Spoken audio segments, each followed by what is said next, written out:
Mission save constitution, जिसने 5 जनवरी 2024 से ये चोरी की मशीनों के खिलाफ सड़कों पे आंदोलन शुरू किया। उसके बाद ये पूरा देशव्यापी आंदोलन बन गया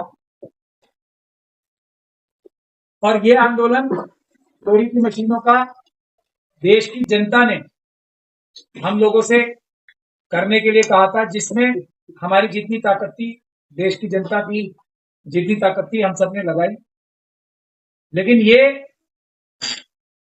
आंदोलन सफल तभी हो सकता था जब ईमानदार या सिर्फ पत्रकार, वो क्रिमिनल्स नहीं जो टेलीविजन के ऊपर नजर आते हैं या आजकल सोशल मीडिया के ऊपर भी बहुत सारे क्रिमिनल्स भी आ रहे हैं।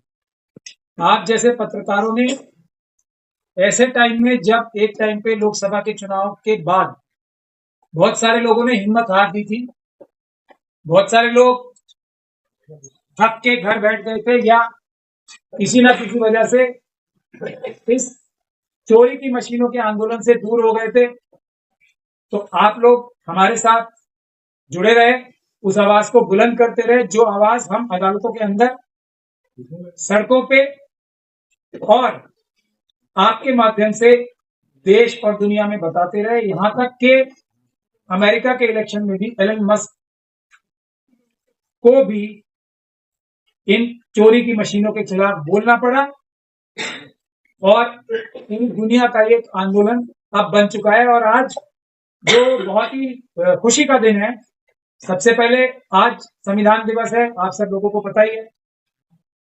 और संविधान कोई किताब दिखाने से नहीं बचेगा, ये बात हम कहते रहे। संविधान को खत्म करने के लिए आरएसएस और बीजेपी जो सबसे बड़ा जरिया इख्तियार कर रही थी कि वो वोटों की चोरी थी, जो इन चोरी की मशीनों के द्वारा राजीव कुमार जी और दूसरे भ्रष्ट जो सबसे बड़े वोटों के चोर हैं देश के, उन भ्रष्ट अधिकारियों के द्वारा जो वोट चुरा रहे थे, वो संविधान के ऊपर, डेमोक्रेसी के ऊपर, देश के ऊपर सबसे बड़ा हमला था। तो आज खुशी का दिन ये है कि अब आप ये समझ लीजिए कि हम लोगों की कोशिश की वजह से जो मुट्ठी भर बचे थे अभी कुछ दिन तक, और 15 तारीख को जब हमने नवंबर में एआईसीसी यानी कि 24 अकबर रोड के बाहर एक प्रोटेस्ट तो नहीं कहूंगा, एक गुजारिश करने वाली रिक्वेस्ट के लिए हम एक डेलीगेशन लेके गए थे, तो आज देर से ही सही, लेकिन उसका एक तरीके से फल देश की जनता को मिल गया है। जो कांग्रेस के राष्ट्रीय अध्यक्ष हैं खड़गे साहब, उन्होंने आज संविधान दिवस के उपलक्ष्य में तालकटोरा स्टेडियम के अंदर ये ऐलान किया है कि ये चोरी की मशीनों के खिलाफ कांग्रेस पार्टी अब एक ऐसा आंदोलन करेगी देशव्यापी, जैसा भारत जोड़ो यात्रा के दिन हुआ था। तो ये बहुत ही एक विक्ट्री का दिन है, सिर्फ मिशन सेव कॉन्स्टिट्यूशन की नहीं, हम लोगों की नहीं, बल्कि देश के हर एक उस नागरिक की जो देश से प्यार करता है, संविधान से प्यार करता है और देश की संपदाओं में बराबर की हिस्सेदारी रखता है। तो मैं आप सब लोगों के माध्यम से बहुत शुक्रिया अदा करना चाहता हूं राहुल गांधी जी का, खड़गे जी का, शरद पवार जी का, जिन्होंने भी ये बात कही है कि वो भी इन चोरी की मशीनों के खिलाफ एक आंदोलन की तैयारी कर रहे हैं। मैं धन्यवाद करना चाहता हूं बहन मायावती जी का, उन्होंने भी इस बात को महसूस किया कि ईवीएम के माध्यम से आरएसएस और बीजेपी, राजीव कुमार जी के माध्यम से, भ्रष्ट चुनाव के अधिकारियों के माध्यम से, इन चोरी की मशीनों के द्वारा और दूसरे चुनाव में धांधली के द्वारा देश के डेमोक्रेसी को नुकसान कर रही है। तो अब हमारी लड़ाई दूसरे स्टेज पे जाएगी। एक बात मैं कहना चाहता हूं इससे पहले कि मैं आगे अपनी बात रखूं, कि बहुत देर कर दी मेहरबान आते आते, अगर हमारी बात कांग्रेस पार्टी ने, समाजवादी पार्टी ने,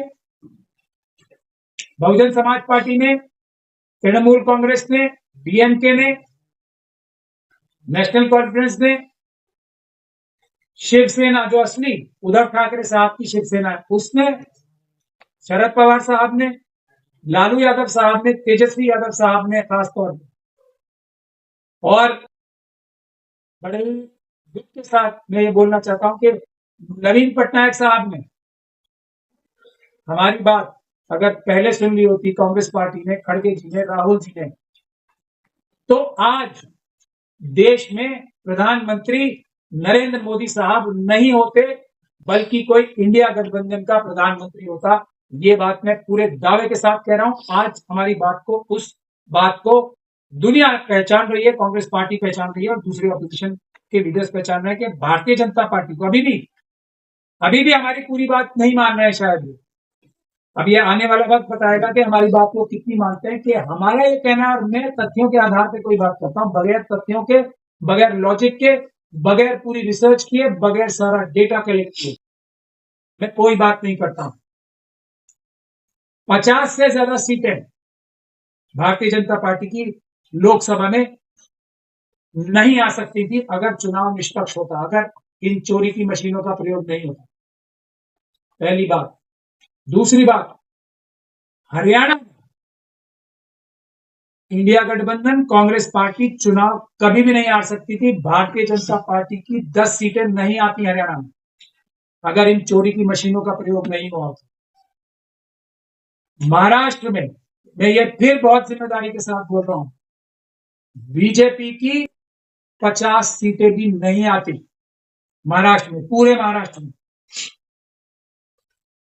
और कम से कम 150 सीटें जो एनडीए है, महाविकास अघाड़ी, उसकी 150 सीटें और आती है।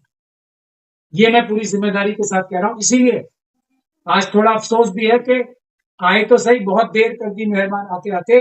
इस देश की जनता को, अग्निवीरों को मोदी जी को झेलना पड़ रहा है। इस देश के बेरोजगारों को मोदी जी को झेलना पड़ रहा है।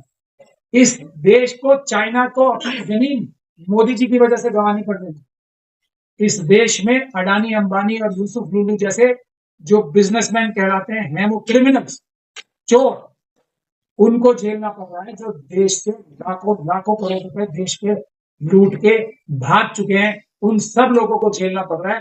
वरना आज ये सभी लोग, अडानी, अंबानी, यूसुफ लूलू जैसे लोग, आज जेल की सलाखों के पीछे होते और देश को लाखों लाखों करोड़ रुपए वापिस आ चुके होते, अगर ये हमारे जो नेतागण हैं हमारी बात लोकसभा चुनाव से पहले मान लें। अभी भी दो चीजें हम अभी भी कर सकते हैं, जो उसके लिए भी मैंने आप लोगों को आज तकलीफ दी है। लोकसभा में 90 सीटों से ज्यादा पे इलेक्शन पिटीशन डली हुई। हरियाणा में भी जहां तक मेरी जानकारी है 15 से ज्यादा सीटों पे इलेक्शन पिटीशन डली हुई है, 15 से ज्यादा, और 90 से ज्यादा लोकसभा के इलेक्शन रद्द कराने के लिए। हरियाणा में 15 से ज्यादा असेंबली के इलेक्शन रद्द कराने के लिए पिटीशन डली हुई है। यूपी में हमने आज भी एक केस में बड़ा अच्छा ऑर्डर दिया, अलीगढ़ वाले केस में, जिसमें सारी जो वीडियोग्राफी है वो सुरक्षित रखने के लिए हाईकोर्ट ने डायरेक्शन दिया आज। तो अब महाराष्ट्र में 150 सीटों पे कम से कम 150 सीटों के रिजल्ट बदलेंगे, चुनाव दोबारा होंगे अगर ये कानूनी लड़ाई मजबूती से लड़ी जाएगी इन मशीनों के खिलाफ। तो उसका मैं खाका आप लोगों के माध्यम से बताना चाहता हूं, फिर मैं आपके सवाल लूंगा। वो तरीका ये है कि हमने विभिन्न जो आदेश अदालतों से लिए हैं और विभिन्न चिट्ठियां जो इलेक्शन कमीशन को, जम्मू कश्मीर के जो सीईओ हैं इलेक्शन के, उनको, और वहां के सारे रिटर्निंग ऑफिसर्स को जो अब बीईओ बन चुके हैं, हरियाणा के सारे बीईओ को, वहां के सीईओ को, इलेक्शन कमीशन को, महाराष्ट्र में हमने कल चिट्ठी भेज दी है, हम सभी की वीडियोग्राफी इकट्ठी कराएंगे। एक बात, ये कानूनी कार्रवाई बता रहा हूं। उसके बाद हम लोग जो कानून में प्रावधान है उसके माध्यम से 6 महीने के अंदर ये इलेक्शन पिटीशन डिसाइड कराने की कोशिश करेंगे। ये हमारा एंडेवर रहेगा। अब क्योंकि हम ये मशीनों की चोरी पकड़ने का काम करते हैं, तो हमने एक फॉर्मूला और सिस्टम बनाया है जो कि 100% इन 150 इलेक्शंस को रद्द कराएगा।